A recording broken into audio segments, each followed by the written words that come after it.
2 деца остануваат хоспитализирани на детската клиника, а едно е пратено на домашно лекување. Ваква е попладнева состојбата на основците од Димо Хаџидимов, кои со стомачни симптоми на повраќање и диареја побарале помош од докторите.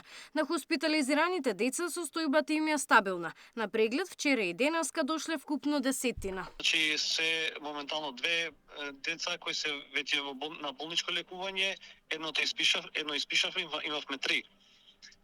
Во стабилна општа состојба, без влошување, значи има подобрување на општата состојба, на терапија се поставени, додека другите кои беа прегледани биле пуштени на домашно лекување. Инспектори од Државниот санитарен и здравствен инспекторат, од Агенцијата за храна и ветеринарство и од Институтот за јавно здравје влегоа во училиштето. Земале мостри од храна, од работни површини, брисеви од вработени, како и примероци од водата. Врши затворање на кујната како потенцијален извор на зараза и дава решение на забрана, во кое што решение се наложуваат и мерки кои што треба да ги превземе операторот, односно вонредно чистење, вонредна дезинфекција и дератизација од овластена институција и спроведување на вонредни здравствено-хигиенски мерки за вработените.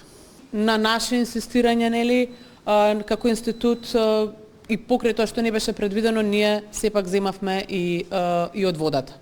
Така да во очекување сум да се врати тимот и да ги видам и анкетите епидемиолошки колку што се направени, на што укажува да ги разгледаме се и ќе се работи и денеска и во втора смена. Првичните резултати ќе бидат готови дури утре, а за официјалните процесот може да потрае и подолго. Зошто толку многу деца со симптоми денеска место на училиште останаа дома, дали станува збор за труење со храна или вода, се уште не се знае. Габриела Лескова, Сител телевизија.